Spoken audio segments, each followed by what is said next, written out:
Hello, I'm Chris Flisher, and welcome to Turning of the Wheel, an intelligent, lively discussion about astrology, art, and spiritual adventure. Timing is everything, and as the great wheel turns, we are best prepared when we are best informed. Join me as I explore concepts that allow us to broaden our view of the world. You'll hear interesting topics, meet fascinating guests, and discover who you really are. Using the time-tested practices of astrology, you'll learn how to accept change as the great wheel of life turns. Astrology, art, and spiritual adventure on Turning of the Wheel TV with Chris Flisher. Hello and welcome to Turning of the Wheel. My name is Chris Flisher. As you know, this is a show about astrology, art, and spiritual adventure. And I love to push the envelope and look at new forms of therapy, new forms of modality, new ways of looking at the world. And they're all tied in together. I believe that astrology, numerology, tarot, all of those things interconnect in some elaborate fashion. And it's fun to have new ways of looking at them because it just gives us more knowledge about ourselves and who we are. My guest today is a good friend of mine, Mary Anne Costerella, and she is an expert in the everyday, ordinary household cards. And it's amazing what these cards can provide to you. And so I want Mary Anne to start the, set the table, or better yet, put your cards on the table and tell us what it's all about. A huge task, Chris, but thank you very much. Yes, this is an ordinary, common, regular deck of household playing cards that probably most every household in the world owns. Yeah. And the cards, as most of us do not know, go all the way back to the beginning of time. No civilization, no country can claim them. If you were to walk into any country in the entire world, everyone would own a deck of cards. But not everyone is really understanding where that deck of cards comes from. How did it originate? Why do we play with the deck? And it is understood that this deck of cards, as common as it is to most households, was never really meant to be played with. So we play with them. We make up games, canasta, pinochle, poker, but that really was not the original purpose of the common deck of playing cards.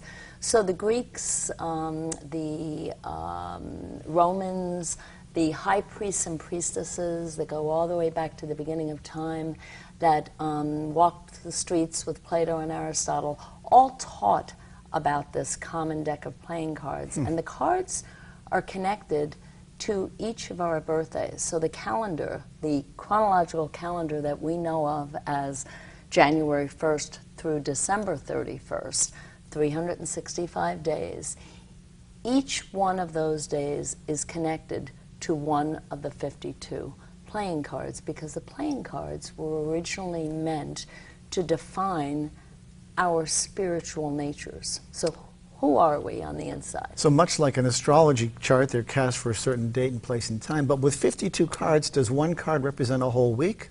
One card represents, no, not necessarily a whole day. And then that card is repeated depending in a very random-like way. So we cannot make a scientific conclusion as to which cards necessarily inhabit which days of the year. But I can tell you this, which grabs most people, and most people say, I never knew that.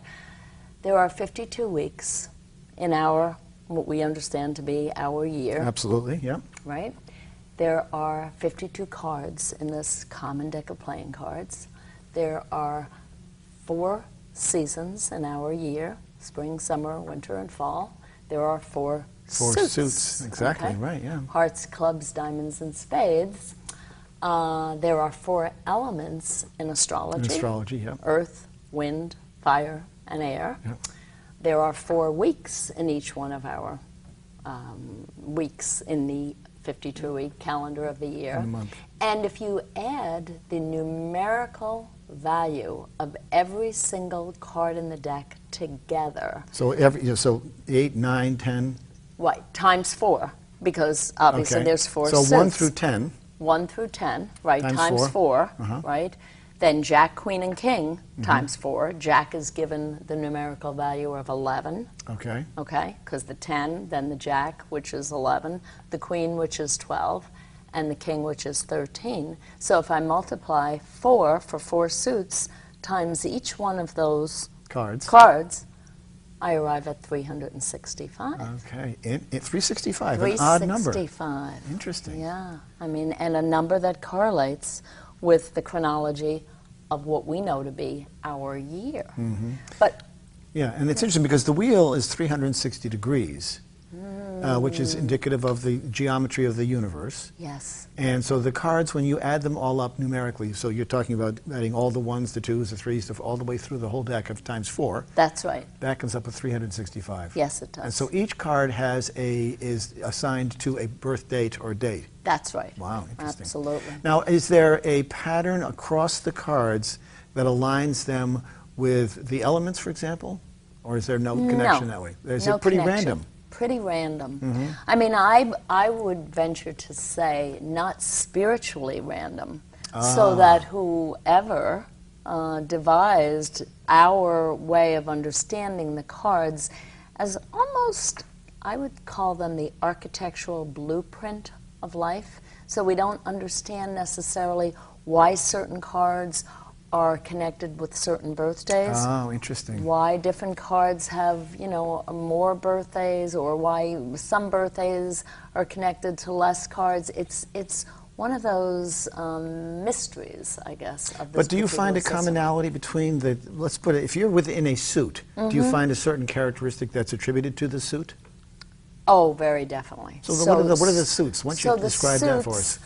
Because that's like the elements to me. That is like the elements, and the suits really define the value system that each individual person came to this plane of Earth to manifest. Okay. So hearts, the hearts of the deck, are considered to be the children, and they represent the element of fire. Okay. So as children, very spontaneous, very emotional, sometimes to the dislike of adults. You know, gee, stop crying, or I'll give you something to cry about. So kind of, you know, emotional, spontaneous, creative. You know, initiators, so striking the match, so that fiery element. Impulse. Passion. Exactly. And heart people come here because what they most want to learn about, what is most important to them, is relationship, is the meaning of you and me together. Right. What is relationship? What is love about? So heart people come here to really explore love in many, many different ways, and their lessons are always connected to the art of learning relationships. So it's no small coincidence that they're given the heart as the... No small coincidence, metaphorically, symbolically. Yeah, absolutely. Yes. And the quotation, young at heart. So if you were to meet a heart person, even if that person were 87 years old, they would manifest and emanate a sense of youth to their nature. A childlike quality. Innocence, perhaps. Exactly. Yeah. Spontaneity. Yeah, yes. Right. Wow, that's absolutely. Great to know. Yeah. Regardless of the age of the body that they happen to be inhabiting at the time. Clubs, on the other hand, are the exact opposite of hearts.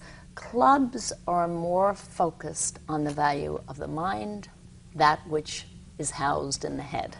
And what element do they represent? And they represent, of course, earth. Earth. Can I see, touch, taste, feel it? Is very it tactile, here? Very tactile. You know, very, very much so. Very tangible. So a club would probably be known for many of the systems, a hospital system, a lab report. A builder, a farmer. That's exactly right. Anywhere where I can see tangibility. Right. And clubs like a lot of communication, and they're focused very much on what feeds their head, which would be knowledge of any kind. So give me information, and the more information you give me, the more insatiable I am for more information. Yeah. So what can you continue to feed me? So clubs are oftentimes not very comfortable with the realm of the heart. And they represent the adolescence of life. They're more pragmatic, and they're in that sort of that chilly stage of the adolescence. That's right, in between leaving the home where the heart was, And before they become adults, so now I'm off looking at this buffet table of classes and courses and schooling that I want to do that's going to continue to feed my That's head. interesting, yeah, I can see that. And there's very much that adolescence, you know, so they sort of represent the stages of growth, too. Like you start out with baby, That's right. adolescence, and getting into midlife, and then beyond to the... That is what this represents. So the seasons of life, You're right, of course, I very mean, much to so. everything there is a season. Yep. So the season of all of our lives started to be the heart, in childhood, and then moved into the club, going to school. And now, after we have received a certain amount of knowledge, theoretically, most of us want to see how that knowledge is going to manifest on this plane.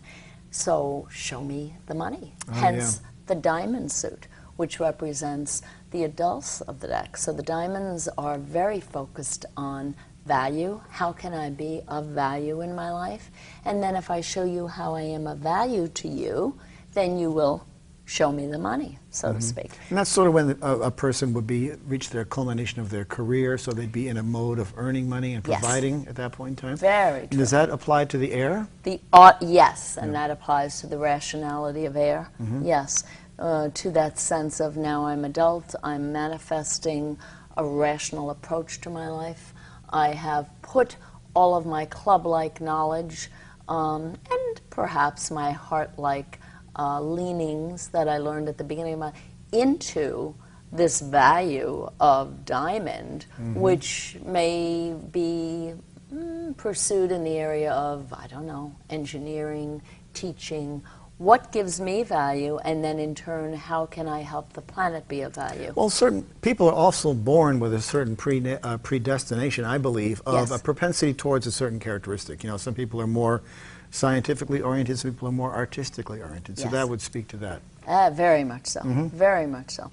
And this gives some sort of a structure and some sort of guideposts, I mean, for saying that most diamonds are adult-like in their energy system, and they don't like to necessarily be told what to do because they are adults. They may carry a little more of a chip, like a diamond does. Oh, yeah, you know, yeah, interesting. on their shoulder, or their faces may be more chiseled. Interesting. In that sense. So the energy of the whole human being manifests the value that it's here to come together with. This spade is the old person of the deck.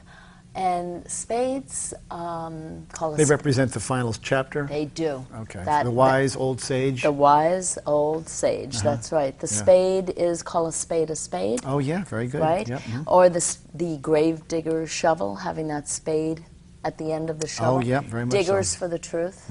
So what is this all about?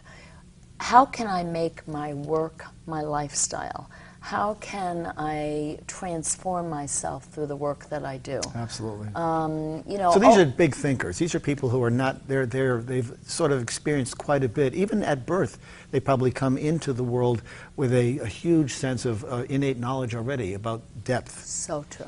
Very true. Old before their years. Old before their years, exactly. Yes, Yeah. absolutely. And maybe not able at times to lay comfortably in the levity or in the knowledge that other suits may be comfortable with. The spade wants to dig deeper, and so the element that is associated with the spade is water. So, of course, the depth. The depth of water, the right? depth. Still waters run deep. Still waters, that's right. And so they're in that quality. I also associate water with the ability to have the sense of, you know, obviously depth, intuition, sort of emotions, empathy. Those are all words that I resonate with when it comes to water. But that overarching sense of depth. And water is a great equalizer, too. So there's a sense of pervasive quality that goes with it that sort of brings into that, you know, equality piece. But it's all about depth. It is. And so that raises the next question. When you look at the array of the four suits, do you see more of one, how do the birthdays distribute out? I mean, is 365 days divided equally by 4? Oh, no. A very actually interesting question, and I'm so glad you posed it, very unequally, as a matter of fact. So out of 365 birthdays, if we go back to the children of the deck, hearts only can claim 52 of those birthdays. So Interesting. 52 are heart. 52 out of 365. 52 out of 365, exactly. Clubs, however, can claim 133 Wow. birthdays. Interesting. A lot of clubs on the planet, a lot of clubs, yes. And diamonds, 131. So diamonds and clubs are neck and neck with the most amount of people on the planet.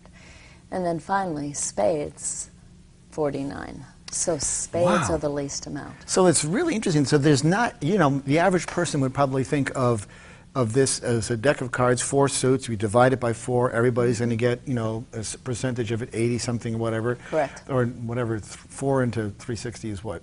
90. 90, Yeah, yes. you'd think it would be that even, but it's not even. It's a really clear distinction. No. What do you think is the attribute? What attributes that? Well, I mean, do you see a difference in the spades, who are the slowest and the lowest number? And you mentioned earlier that they are the ones that are the deepest. Is that indicative of that type of person? I mean, I think it is indicative. I mean, my conclusion is that there's the least amount of heart and soul on this planet. If I think about the heart representing the emotional piece and the spade representing the spiritual piece. So when you say heart, you don't mean the suit of heart. You mean the actual physical emotion of heart. I do. Okay. I mean the actual So emotion you think of the heart. spades have more heart and soul? I do. Or they run deeper? I think they run deeper. I think spade includes all of the suits. So it is inclusive of the other 3 suits. And I think in that inclusiveness, there comes more depth, because, I mean, it's sort of, I think would be correct to say that the spade has been through all of the suits of life. Okay. Whether, obviously, like myself, I am a spade. I came in as a spade. However, does that mean that I have lived other lives where I've been other suits? Perhaps. I don't know that. Or was it my destiny? Well, it seems as if you're saying that the spades have a sort of accumulated amount of intelligence or empathy or feelings towards depth. So therefore, in order to have that experience, you'd have to, in order to have depth, you have to live a certain life. You have to walk a certain walk. You have to really experience it. You can't. You have to walk those shoes, so to speak. You got to wear those shoes in order to feel what it's like to live that. So it does make sense. In a theoretical method, that they would be the accumulation of all of the other signs. Yes. But what does that say about the other signs, and why are the diamonds and the clubs so pervasive? Are there more are more people, and what character of the diamonds and the clubs do we find? What does that say about those people, or as a generational, or as a group? Does it make them more superficial? I mean, that sounds like the wrong word. Well, I mean, yes, I think certainly there's a connotation to superficiality and... or mundane, perhaps. Mundane, and I think that we are on a mundane plane, that if we all believe that we are spiritual beings, which I believe, that we're spiritual beings and we come here to have human experiences, that the club and the diamond really embrace the seriousness of that, and they come here to be of this plane, to understand this plane, to continue life on this plane, because it's through the knowledge that a club is able to continue to pursue and perhaps expand on and embrace scientifically and in all sorts of ways where clubs rule the roost. So and you know, in some ways, you just made me think of something. They may very well be sort of the laboratory where the knowledge is derived from, because they're the ones that are out there doing things. And then it's the spades that are watching them saying, look at what's happening as a result by doing this or doing that. They're the ones that are sort of observing from a different perspective. Yes. Down on what's happening in this sort of societal laboratory where we see the action happen. This is because the diamonds and the clubs are very action oriented, aren't they? I mean, they very much. They're the ones that are they're the doers, and that's right. Yeah. That's right, and the manifestors. And I I guess simplistically, if there were to be a painting behind us, and I were to have the perspective of each suit walk up to that painting and say, what do you think about that painting?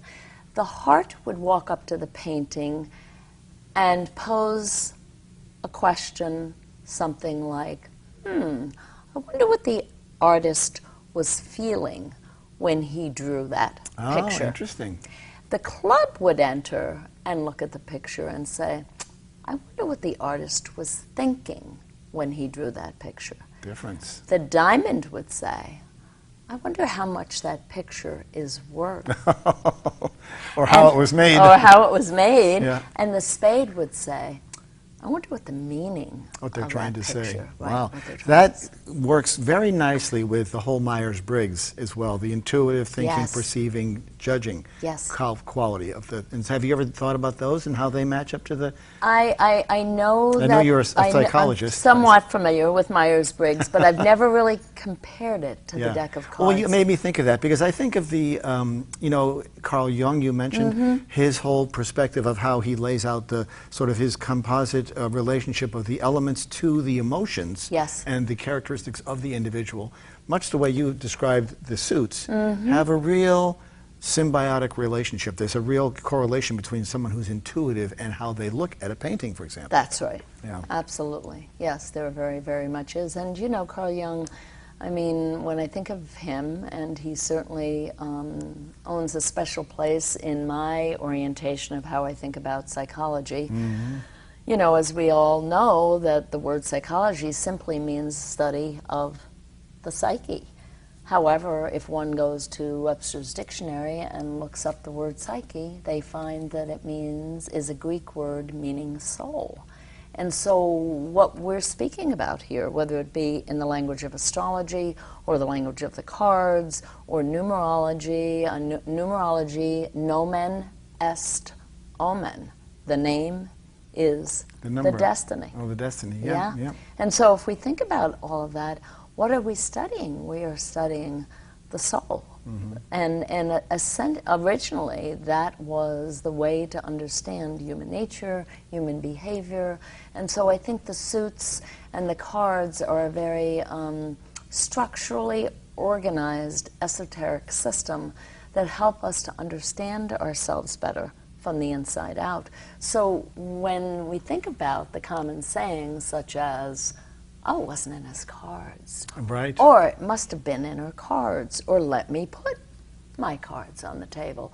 Or it's not about the cards you've been dealt.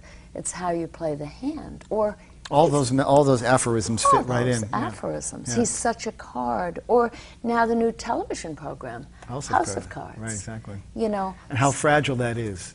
Yes. It's fascinating when you think about it, and all of those metaphors and analogies just dovetail into that so nicely. The quality of the cards, and it really has got me curious as to why they're distributed the way they are. I'm sure you must have given a lot of thought to this because it seems to be there's got to be some overarching logic to this. Did the hearts play a certain role? There's only 52 of them. The spades play a certain role. There's only, 49 of them. They're at opposite ends of the spectrum. Yes, they're the bookends. They're the bookends. Yes. The child and the old man. Right. The child or the elder. Right. And in between we have all this swirl, which I guess makes sense because not everybody lives to be old. Not everybody makes it to that point in time. And yet that's the bulk of the school of the fish, so to speak. And yet I think that we are all the cards and we are all the different ages. I mean, I know for myself, I can be whatever age I am chronologically, which I'm not prepared to reveal, but whatever age I am. I'm not giving mine up either, so don't worry. Chronologically, in this moment, I also can be 10 minutes from now, or 30, or whatever the case may be. So, I mean, I think we change our ages depending on circumstances in our lives. Well, that would be true, yeah, and there's probably a correlation to that. We'll probably get to another episode to talk about this in greater depth. We're going to have you back on again because I just love this topic. But when you think about a person born on a day, and they're given a card. Now, how do you, that card is representative of their day, much the way astrology works, and I have a firm belief in astrology working for the time and place that a person is born, regardless of how their birth happens, whether they're premature, whether they're cesarean section, whether they are born late. There's a reason why they came in at the time that they came in. That's right. The same thing must apply to your modality as Very well. definitely, because I mean, I believe, as in most esoteric knowledge, and the cards is not any different, that a soul chooses the date of birth. And in choosing that date of birth is connected to certain cards, and those cards dictate a curriculum while that soul is here. A curriculum, sort of their journey. That's their path. Right. So when someone is born, you're sort of saying that these are your operating instructions. Mm-hmm. This is what you've been brought here to do. Mm-hmm. You chose this time to be here. Correct. You think you chose your parents as well, and your Absolutely. whole environment, your source of experience. So there is predestiny involved with that, yes. obviously. Yes. But also, with predestiny has to include an element of free will choice. as well, mm-hmm. and choice. And it does, right? Very definitely. I mean, it's you know, not about the cards you've been dealt, how you play the hand.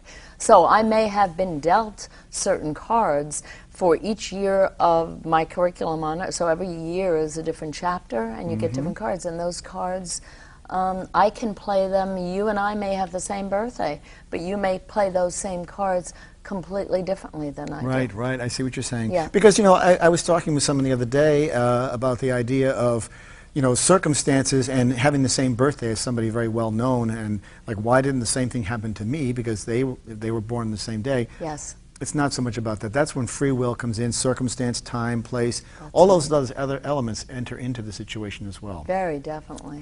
Yeah. It's fascinating to find out about the cards. What I find most compelling about the topic is this disparity of the hearts and the spades at either ends. Because, you know, I think the logical person, I tend to think that mathematics is very much a part of our lives. Yes. You know, very much, maybe even the undercurrent of all of the universe in some capacity. It certainly seems that way. Very true. But when we look at this distribution of cards, it makes me wonder what the logic is behind this. Because most of the average person would probably think, divide the 52 by 4 and away you go. And go Because we are laid out, it is a mathematical order of 4. That's very true. I can tell you one thing about the distribution is that heart cards rule throughout the week of Thanksgiving and throughout the week of Christmas. So that tells me that during that time, home is where the heart is. We all go back to the heart or to the hearth. Is the same true for other holidays in other religious backgrounds, such as Passover or Diwali or something like that? Passover does cover a heart period at the end of September. Actually, Passover is during the Easter time. I don't know, because Passover varies. Well, it may depend upon the traditions as well. There may be some other connection in there. Yes, I can't speak to that, but I can speak to Christmas and to Thanksgiving. Those are heart periods of time. And Jesus Christ was believed to have been born on December 25th, although someone just told me recently that that was not his real birthday, so I don't know about that, but I understand it to have been the 25th. Must be one of those birthers that are out there. Exactly. Well, this has been a fascinating discussion. I want to get you back on again at some point in time to continue our discussion and maybe get into a little more granularity about the individual suits. Absolutely. Especially, you know, what makes a spade, what makes a club, and perhaps some of the more granular characteristics about them. I think it's fascinating. If people want to get a hold of you, they would go to your Facebook page. Yes. Which you've got the name of, I wish I had gotten, which is Your Birthday is My Business. Correct. And I love that phrase. It's perfect. I wish I had it first, but you've got it, so I've got to let you have it. I have Turning of the Wheel, which I'm very happy with. Yes, that also is. So my guest has been Mary Anne Costerella, and she is a master of reading the cards. And I have had my cards done by Mary Anne, and I am fascinated by what they reveal. I am completely hooked on the idea of the logic behind the cards and how they work. I think there's something very, very deep there that is incredibly revealing about who we are, why we're here, and the greater logic of it all. So let's get you back on again. Thank you. And thanks for coming on today. Me, Chris. Yeah, you're very welcome. Thank you. Take care.